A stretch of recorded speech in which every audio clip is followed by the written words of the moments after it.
I appreciate everybody checking in one more time with your man King Moves. Today, let me tell you a little bit about myself and how I feel. My focus is on the indigenous aboriginals of the Americas, also known as the American Aborigines, who have been mislabeled American Indian, then Negro, then colored, then black, and currently is falsely being called African American. Those terms were imposed on us, but that is not who we are or what we are. This does not automatically mean that I'm at odds with the nations and tribes of people that are in today what's being called Africa, nor do I hold any ill will against anyone because of how they look. That's the trick that the wicked ones played on the world.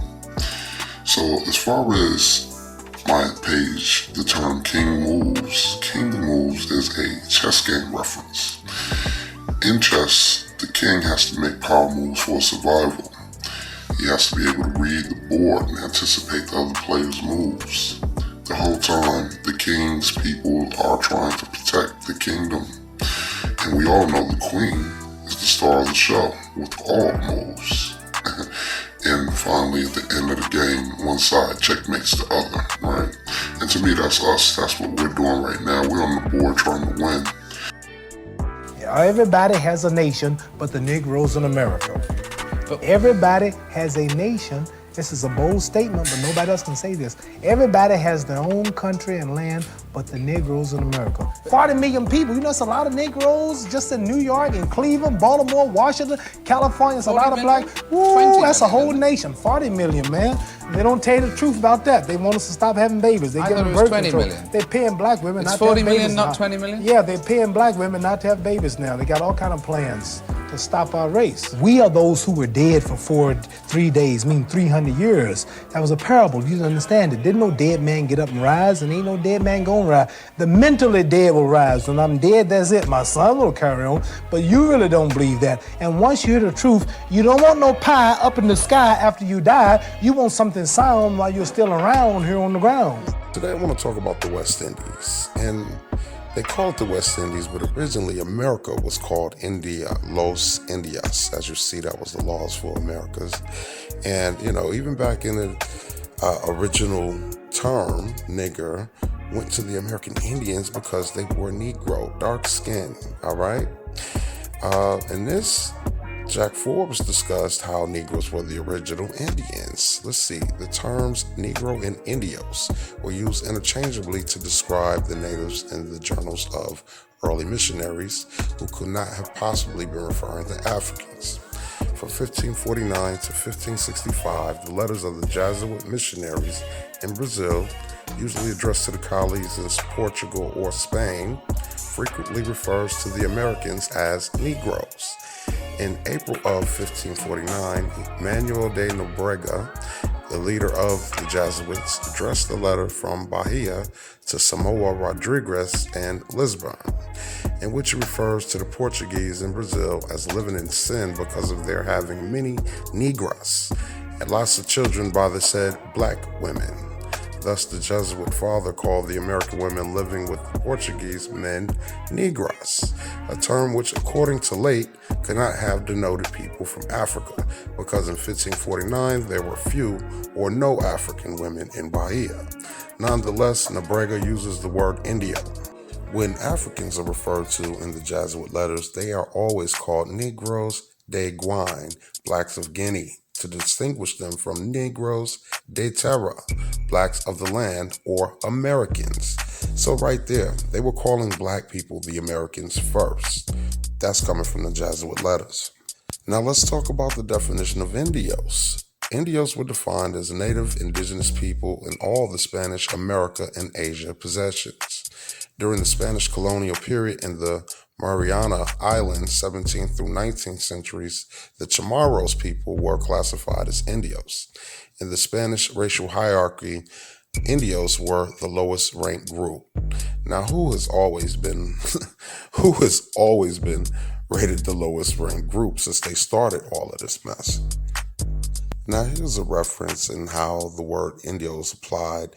So, in the highlighted area, many mestizos with darker skin complexions would state that they were full-blooded Chamorros. indios to avoid paying taxes. Now, this next paragraph breaks it down even further. Additionally, many Japanese Chamorros and Chinese Chamorros were mistakenly thought to be Chamorros, also classified as indios. So what that is telling us and is speaking on is the fact that they had the Asian slave trade or the Pacific Ocean traveling trade to the Americas. And they were calling these people indios. They were giving them the term Indian, and they weren't even from here. That was confirmed in a book that was written about how Asian slaves became Indians. But the people that Columbus and all the other European explorers found when they got here were the American Aborigines, and they said it over and over again. They made it pretty clear who they came in contact with. Okay? So at the end of the day, yes, we are those people. And the Caribbean islands and the West Indies is important because they did a lot of what we call intra-American traffic for slavery, meaning they was taking different groups of Indians from one side of the Americas to the others. And the Caribbean islands, especially like Jamaica, was one of the places that were considered the ports where they were holding large groups. To make my point, let's read this real quick. Indian slavery in the Carolina region. Okay, and let me give you the source. It's at the bottom of the page. It's from A.W. Lauber, Indian Slavery in Colonial Times Within the Present Limits of the United States, Columbia University Studies in History, Economics, and Public Law, New York, 1913. They're teaching it in law classes, all right? But let's read what they said. They said, from the early records which are available, it is evident that Indian slavery was no insignificant factor in the colonial period of Carolina. It was recognized in the concessions of 1665 and in the fundamental constitutions. The Carolinas were preeminent in the use of exploitation of Indian slaves, although North Carolina appears to have been somewhat laggard second to South Carolina in this respect. The ready supply of Indians helped to meet the pressing need of the colonists for the laborers, and New England offered a ready market for surplus. The colonists followed the example of the Spanish, who had not only enslaved the West Indian natives from the earliest period, but also transported Indians from Florida to work as slaves in the mines of Hispaniola, which is now Haiti and Dominican Republic. So they were sending them to the Caribbean islands and also up to New England, apparently. And actually, New England had their own set that they got rid of. We'll talk about that. But first, let's talk about this. And this is what proves that the 1619 first Africans in America was a lie. It's from John Rolfe, a letter to Sir Edwin Sandys, and that was in 1619, 1620. It says, about the latter end of August, a Dutch man of war of the Indians of 160 tuns arrived at Point Comfort. The commando named Captain Jope, his pilot for the West Indies, 1M Marmaduke, an Englishman. They met with in the West Indies and determined to hold consort ship Bob Hethward, but in their passages lost one another. He brought not anything but 20 and odd Negroes. So here they're telling you it was 20 and odd Negroes, not Africans. And here on this page is from a Brown University lecture by Jerry Augusto, and they were showing, that first of all, the Pequots at the top, they were saying that the Pequot Indians from New England and Connecticut area were extinct. That's not true. They also were saying how the intra-American but waterborne traffic, some scholars now estimate, involved the enslavement of over 400 years of more than 2.5 million native persons, many from New England. This saltwater trade expelled them all over the Caribbean to Little Bonaire and Curacao, to many small Lucayas, to Hispaniola and Puerto Rico. In the period between 1670 and 1720, the Carolinas exported more Indians out of Charleston, South Carolina, than they imported Africans into it. And the point that I want you to take from this is, while they were calling them Africans, they were bringing them from the Caribbeans. And like I just explained, they were bringing people from both sides of the Americas to the Caribbeans and sending them to the other side. They weren't necessarily Africans. That's not to say some Africans weren't in there, but most of them weren't Africans. They didn't have the resources or the ability to take a huge amount of people from Africa and bring them over here. They didn't do that. That's not what happened. They took a lot of our people from one part of our land to another part of our land, and they are our people, even if they are different groups and different tribes of people from different sides of our land. You understand? Intracontinental slave trade is more of what happened than transatlantic. And then they never tell us about the trans-Pacific. So they never told us the whole story. It's always been really half-truths. They tell these lies about, well, no, they were slaves. Well, if they were slaves, it wasn't the same kind of a slave that the white man had. And they use this thing about, oh, Cherokees had slaves. Black folks had slaves too. Y'all don't talk about that. Those free black people that were here in America before the institution of slavery. You don't talk about that.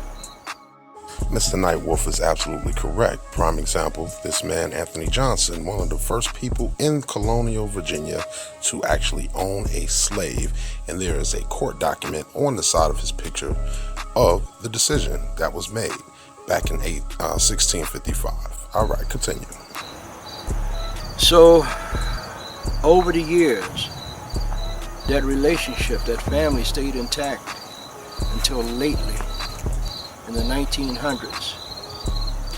You get these Indians that are native and white. They bear the same mindset of the same white man that we've been talking about, of wanting to control everything and everybody. So, but here down in St. Vincent, take a look at it. These are the people they were calling the Caribs, all right? And you take a look at them. This one right here says this is a Carib chief who was with his two wives, and this is from 1765 to 1768. And just took a look at him. I mean, the man is smoking a pipe. His wives are doing the work. And, I've read that a lot, that, the women did a lot of the manual labor back in that period of time, and the men kind of just did whatever they did. I'm sure they had their own set of work to do, but, the women were never afraid to do work. And look at our women today are the strongest women in the world. They do everything, all right? And here again, we got a Carib chief talking to the British, and it looks like it was after the first Carib War in St. Vincent, and it's saying around 1773. So by now it should be pretty obvious that, everybody they were dealing with were what you would so-called call a Negro, or black people today. They were all what you would say brown, dark brown, copper color, cinnamon color. But anyway, check this out. So I start my journey in Livingston. I get off the boat and I head into town to search for speakers of the Garifuna language. In Guatemala, there's about 12,000 speakers, almost all of them in Livingston. So I start my journey by heading to the area of town where they all live. ¿Estás en la movie? Sí, estoy grabando. ¿De dónde? De Estados Unidos. You from America? Sí. You? Sí. What brings you guys here? Las Garífunas. That's difficult to see. That's not easy to see. No. No, Garífunas don't exist anymore, homeboy. Yeah, only Livingston. We're going extinct. Exactly. How many? A long time ago, this was all black. All a sea of blacks. A long time ago.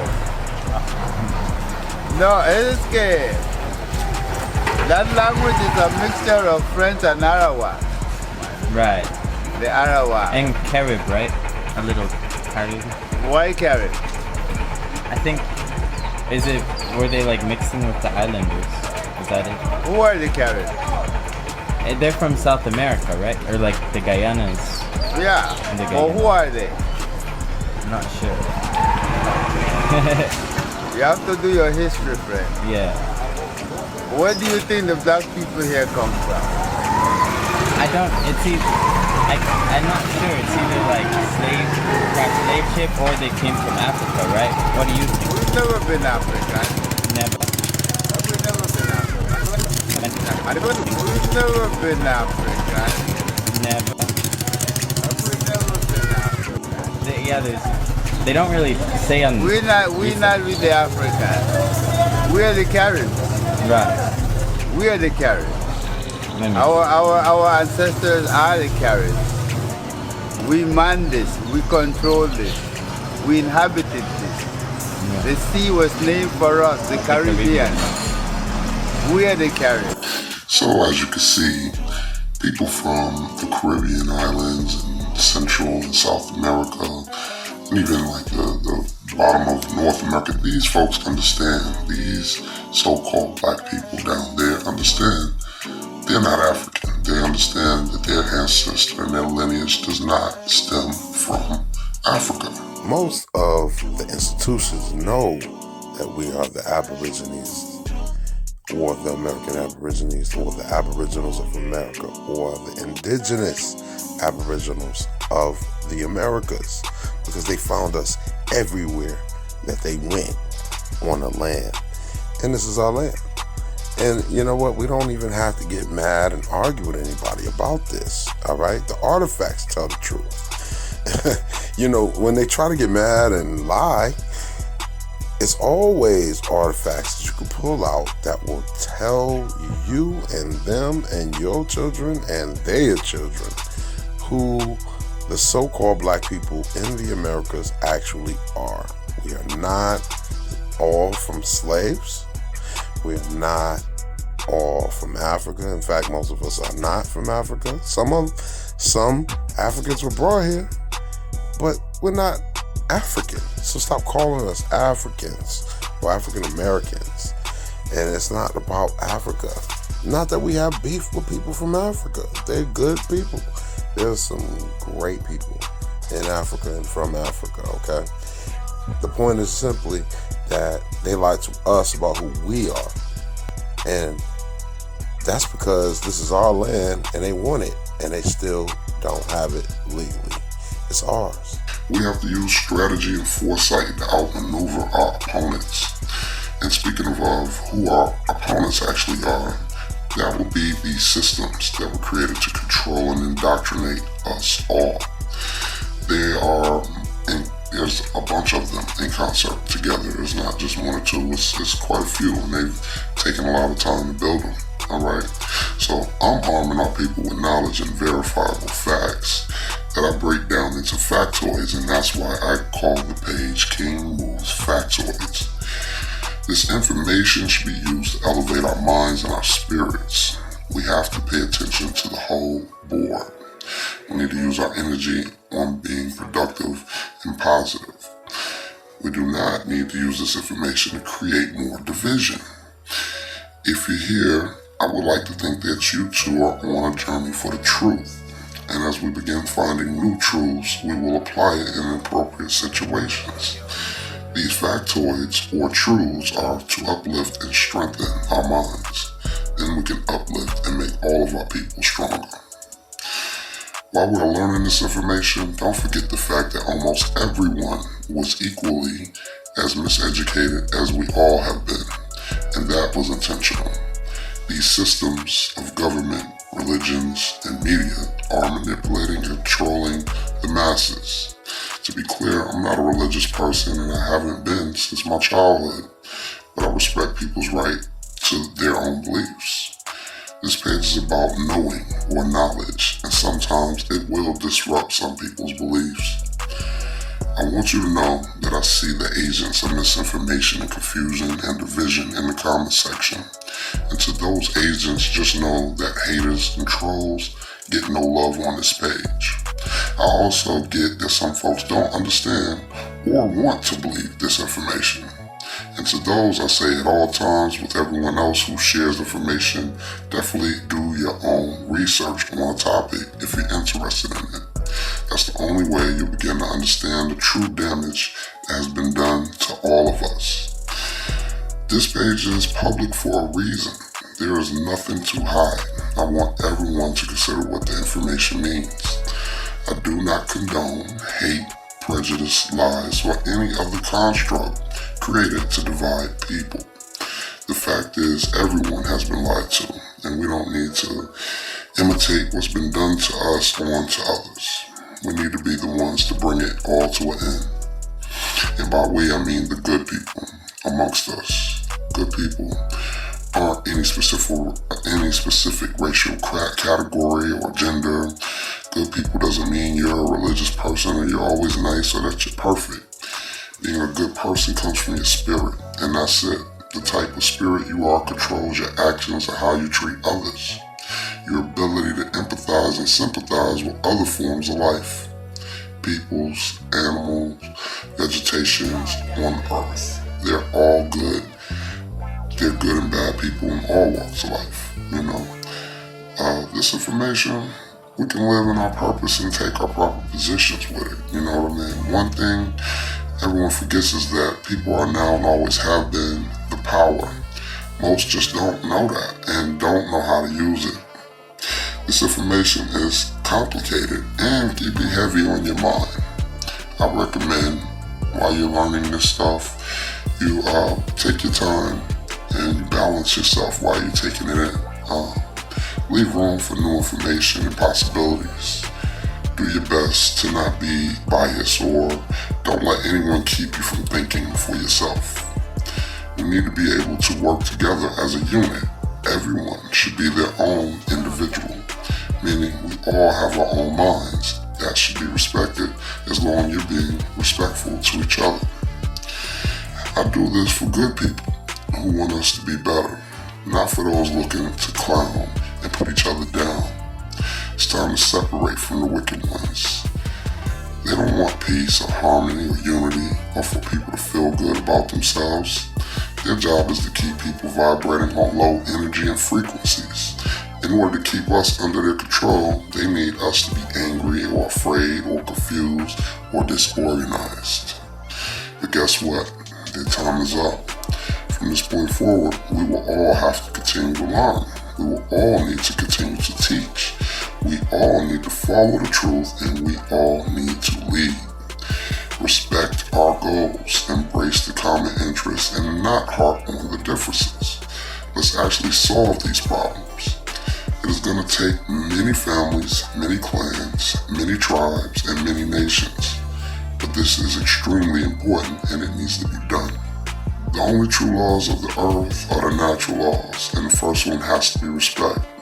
With respect for each other, we can work as a unit, and together we can grow and build our real heaven while destroying this fake hell that we're living in right now. So in closing, I just want to say that it all starts in your mind.